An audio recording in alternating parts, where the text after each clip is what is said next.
Now let us see the next concept, proportion. Proportion is comparison of two ratios. Comparison of two ratios. Let us take two ratios, A is to B and C is to D. So A is to B proportional to C is to D. So these two ratios are compared using the concept of proportion. So the double colons represent proportion. So it can also be written in the form A by B equals to C by D. So what is proportion then? Comparison of two ratios. Let us see the types of proportion. There are four types of proportion. First proportion, mean proportion, third proportion and fourth proportion. Let us study in depth. So if two numbers A and B are given, let us take X as their first proportion. A and B are two given numbers, X is their first proportion. Then the relation between XAB is given by X divided by A equals to A divided by B. X divided by A equals to A divided by B. So here X is what? The first proportion of A and B. If A and B are given numbers, to remember it easily, write X in the first position. So then you can use this trick. X by A equals to then A by B. The next one is mean proportion.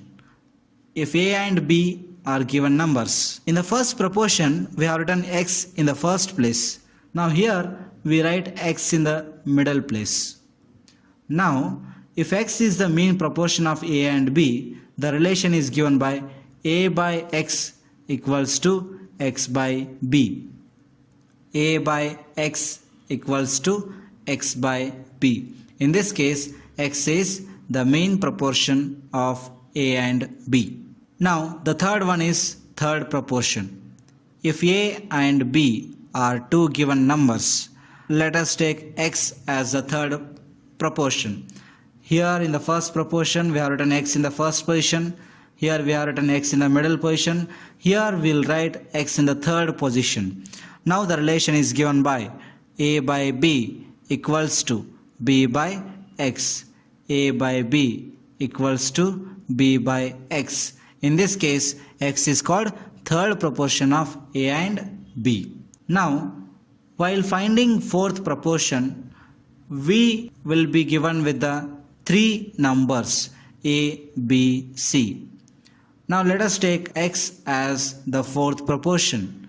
Now the relation is given by A by B equals to C by X. A by B equals to C by X. Here X is called fourth proportion of A, B, C. In the first, mean and third proportions, they will be giving you only two numbers. But in case of fourth proportion, you will be given with the three numbers. Let's see the concept of continued proportion.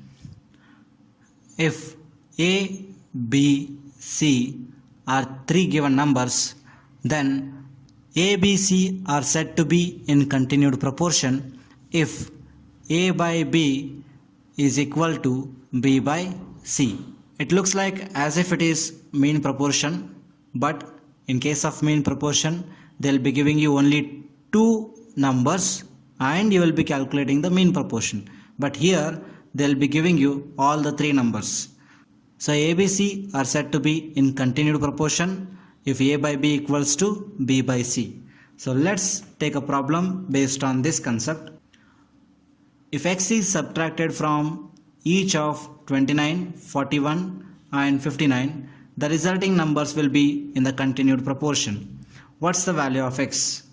So now see, 29, if X is subtracted, minus X, and one more number is 41 minus X, and the other one is 59 minus X. Right. Now if these are in continued proportion means 29 minus x by 41 minus x should be equal to 41 minus x by 59 minus x. But if you cross multiply and if you solve it, calculations will be lengthier. So what we'll do, we'll go with the options, so which will save our time. So if I subtract 7 from each of these, so the numbers will become 22, 29 minus 7 is 22, 41 minus 7 is 34, and 59 minus 7 is 52. Are they in continued proportion? Let's check whether 22 by 34 is it equal to 34 by 52? No, right? So no. So these are not in continued proportion. So A is not your option. So let's check with 5. 29 minus 5, 24. 41 minus 5, 36. 59 minus 5, 54. So let's check the ratio. 24 by 36 and 36 by 54. Are they equal? You can see here 12 2s are 12 3s are 18 2s are 18 3s are. So the ratios are equal. So it means these numbers are in continued proportion. It means which option? Option B. In case if you don't get the answer for all these four numbers, then the option could have been none of these.